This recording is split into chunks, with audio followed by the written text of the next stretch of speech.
कि भव सागर, भव माने होता है संसार और सागर माने सागर। तो भव सागर क्या है? ये संसार ही भव सागर है। अब संसार क्या है?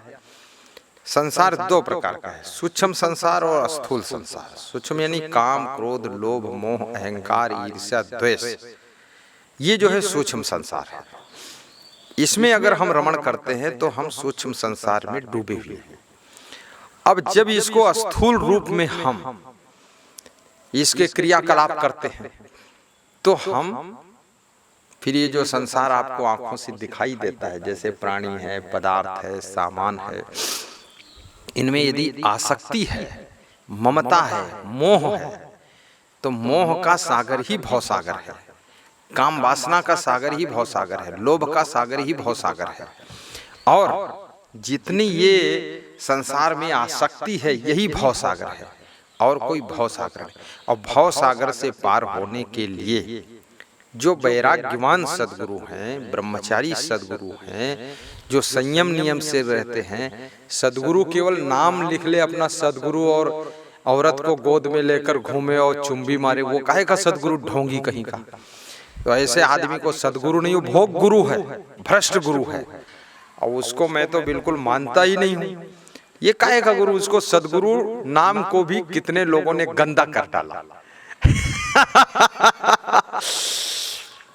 सद्गुरु का मतलब है जो सत्य की सीढ़ी है, जो हमें सत्य की मंजिल पर पहुंचा सकता, वो सद्गुरु होता है।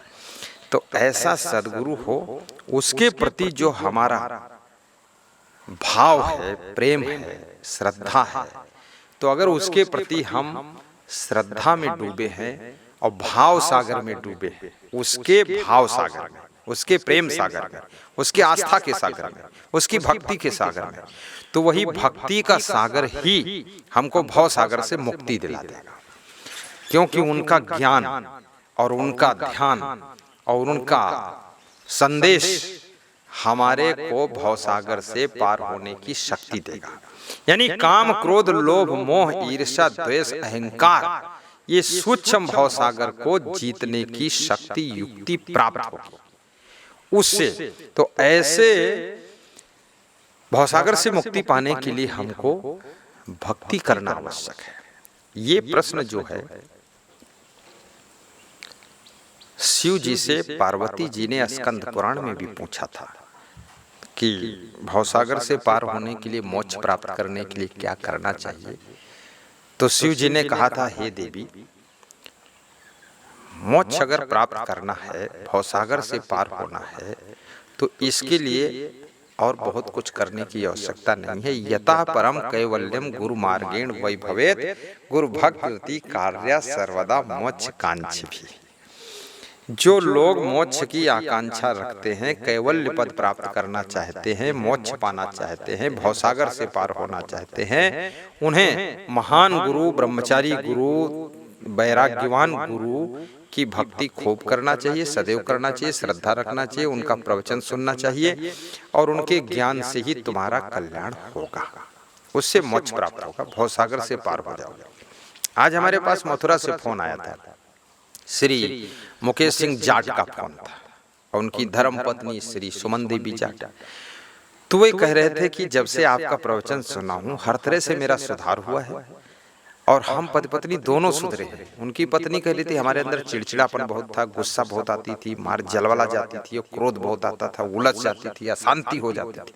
बोले अब वो सब कुछ नहीं होता है, और इससे फायदा ये हुआ, घर की उन्नति भी खूब हो रही है। पता नहीं आपकी कृपा है, आपको मैंने पार्टनरशिप बना लिया हूँ, तो उसमें इस साल गेहूं बहुत हुआ है, 1 एकड़ में 40 कुंटल गेहूं आ रहा है, तो मैं कुछ दान करना चाहती हूँ। और उनके पति बोले कि कैसे दान दे, जब मिलोगे तब दे, हरिद्वार कुंभ मेला जो करोगे उसके भंडारा के लिए हम देना चाहते हैं।